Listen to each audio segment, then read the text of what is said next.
Am I allowed to live this way? That is a question that I woke up with the other day in my mind. I guess it wasn't necessarily a verbal question, it was more of a feeling. Because I've been having my ups and downs lately. I'm not saying that I have been perfectly peaceful. I actually have had a lot of challenges very recently, but I had a day that was super peaceful. This was, I don't know, a couple weeks ago. I had a very peaceful day, and I had put some boundaries in place in just in my mind, not anything, but not a big deal. And I woke up feeling anxious. And I realized that it was like, am I allowed to live a peaceful life? Like, no, the other shoe's gonna drop, something's gonna happen, or I have forgotten someone. I have forgotten someone, I've forgotten something. There's something that I need to worry about. It's selfish to feel peaceful. It was kind of like that was what was ingrained in how I was feeling. Does anybody else ever feel that way, like that it's selfish when I'm feeling good? I had a client the other day who he's doing really well in his business and his life and everything, and he had a friend that had something happen to him that was tragic, and he's like, is it okay that I'm doing good and I'm actually happy?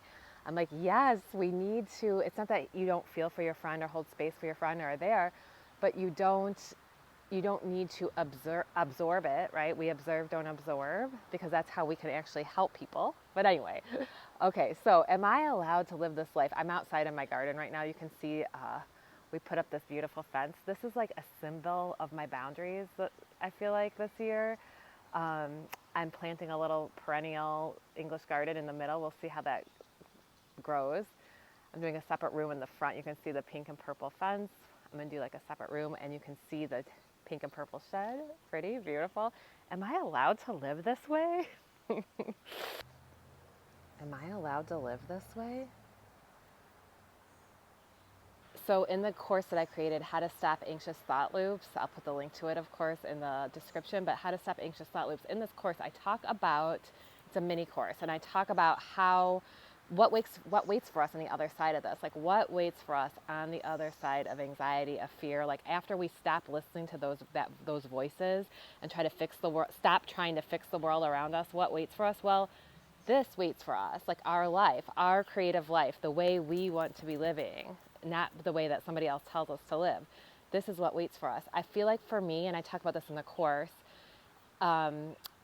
it's like I have more of a say over my life. Like when I don't allow the anxious thought loops to run me, to guide my behavior, then suddenly there's other things too that, like maybe negative habits that I was doing, that I'm like, wait a minute, I don't have to do this. This is like a program that's running, right? It's all a running program. And when we wake up from it, we're on the other side of it. You can see my dirty hands.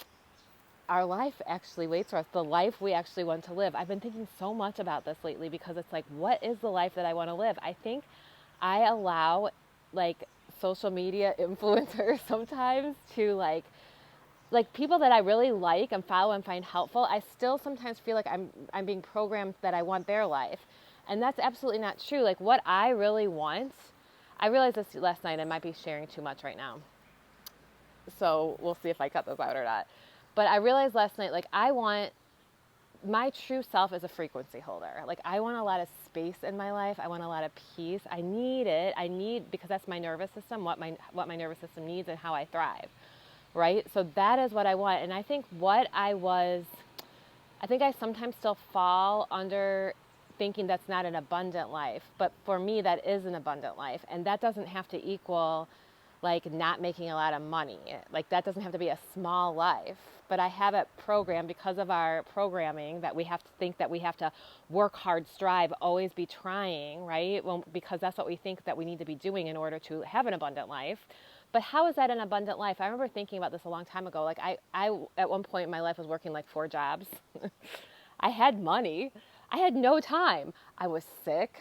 I had to like pay for medication. I had to, didn't have time to like eat healthy. I was just not healthy. It was not abundant. So what truly is abundance? Anyway, did I get off track? So yes, I'm also thinking about these 2 Course in Miracles lessons the world I see holds nothing that I want, and beyond this world, there's a world I want, or something like that. I'm gonna read some excerpts from those lessons because I think they apply to this. And I don't know why. It's so funny. That course that I was talking about, How to Stop Anxious Thought Loops, waking up from the nightmare of anxious thought loops. That whole course literally could have been called A Course in Miracles. Although we can't call it that because that name has already been taken. And it's not exactly A Course in Miracles, but it actually is. It's literally A Course in Miracles. I don't know how I was missing this at the time, but a miracle is a change in perception from fear to love, right? And a miracle is an internal shift.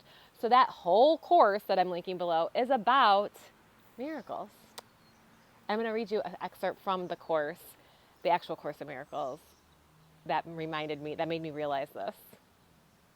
I mean, seriously, when I walk into my backyard, it feels like I'm walking into something magical. It's not done yet, and I know this isn't for everyone, like these colors and stuff are not for everyone, but oh, look at, am I allowed to live like this? Look at these cute dogs. They just had baths, you can tell, stars.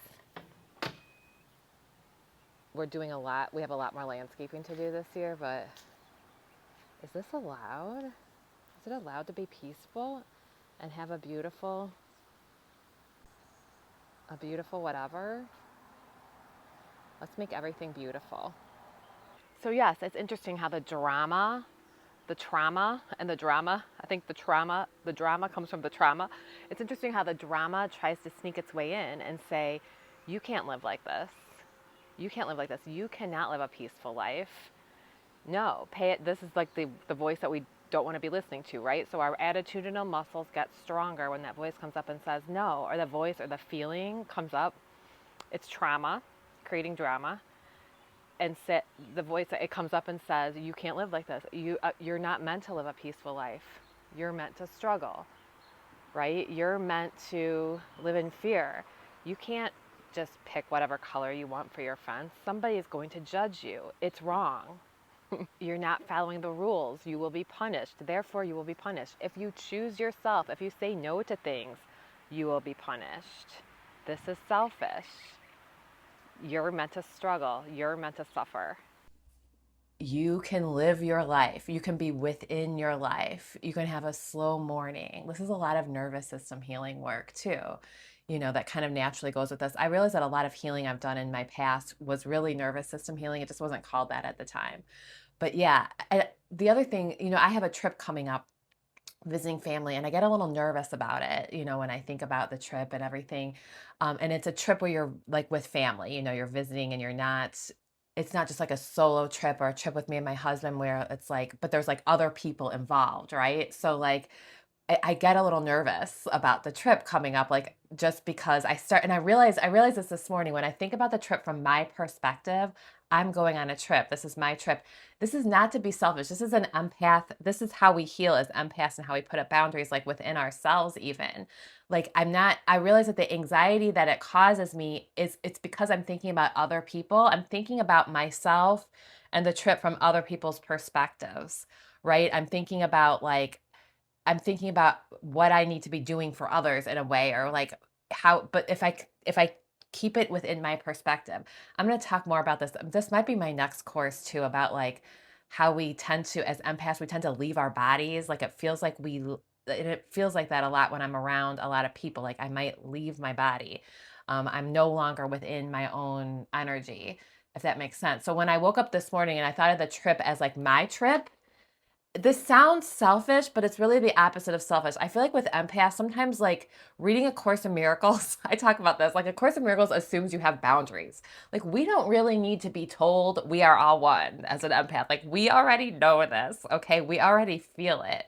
We need boundaries. We need to be told that we are important as individuals, if that makes sense. Like we have needs. And I mean, that could even go along with this. Can I live this way? Like, can I think of it as my trip? Do I dare think of it only from my perspective?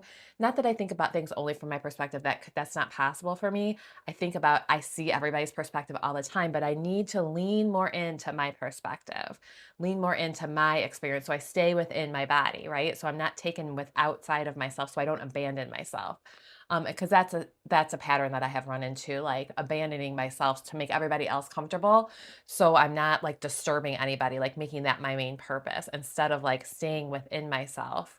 Okay, so I promised I was going to read that part of the Course in Miracles where I was like, oh, this is the entire mini course that I created. Really, I can't believe I never really said that this was about miracles, because it is. A miracle is a shift in perception, right? And that's basically what how to stop anxious thought loops. We're trying to get on the other side of this. We're waking up from the nightmare of these anxious thought loops, from the nightmares that our brains create.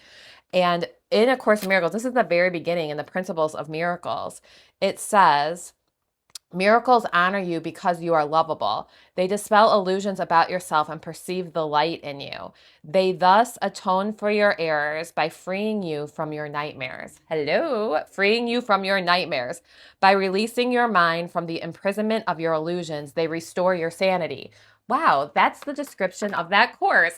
Waking up from the nightmare of anxious thought loops, restoring you back to sanity, releasing your mind from the imprisonment of your illusions, so that's like what waits for you on the other side of this. That's like what I always talk about with creating your life, like and like how I don't even really like the term creating your life, because I like it more like inhabiting your life, because then you do end up creating your life. You figure out like what it is that you really want, not what the world is telling you should want, but what it is that you really want, when you stop like listening to the fear of the world. Right? And I also said I was going to talk about these 2 Course in Miracles lessons. So the 2 Course in Miracles lessons I was referring to recently are: the world I see holds nothing that I want, and beyond this world, there is a world I want. These lessons sometimes get me. They sometimes confuse me. But the ultimate, and this is something that I always have to bring myself back to remember, is that none of this is saying to give up the world. What it is saying, and this is from my perspective, there will be Course in Miracles teachers who will say, I know the right way to interpret this, but we all are interpreting this from our perspective. From my perspective, what this means is not to give up the world. It literally says this too in it. Like, it's not telling you to give up the world. It's saying, do not look for yourself within the world. And I'm always needed to be reminded of this, right? Because I know not to look for myself within the world, but then something, even when your life starts going well, when good things start happening, you can make the mistake of attaching yourself to the good things, right? And then you're looking for yourself in the world. And then what's weird is the good things turn on you. Okay, so we don't, whether the good or the bad, we don't find ourselves within the world. We do end up living a happier dream. The Course in Miracles calls it a happy dream. We end up living a happier dream, but we're not attached. But we can only do that if we're not attached to it, because nothing of this world lasts. Okay, but there was a little part. So we're not saying to give up the world. It's saying don't look for yourself within the world. That's where our happiness lies. I thought this was good too. So I underlined this from the course, from the lesson 129, Beyond This World, There Is a World I Want.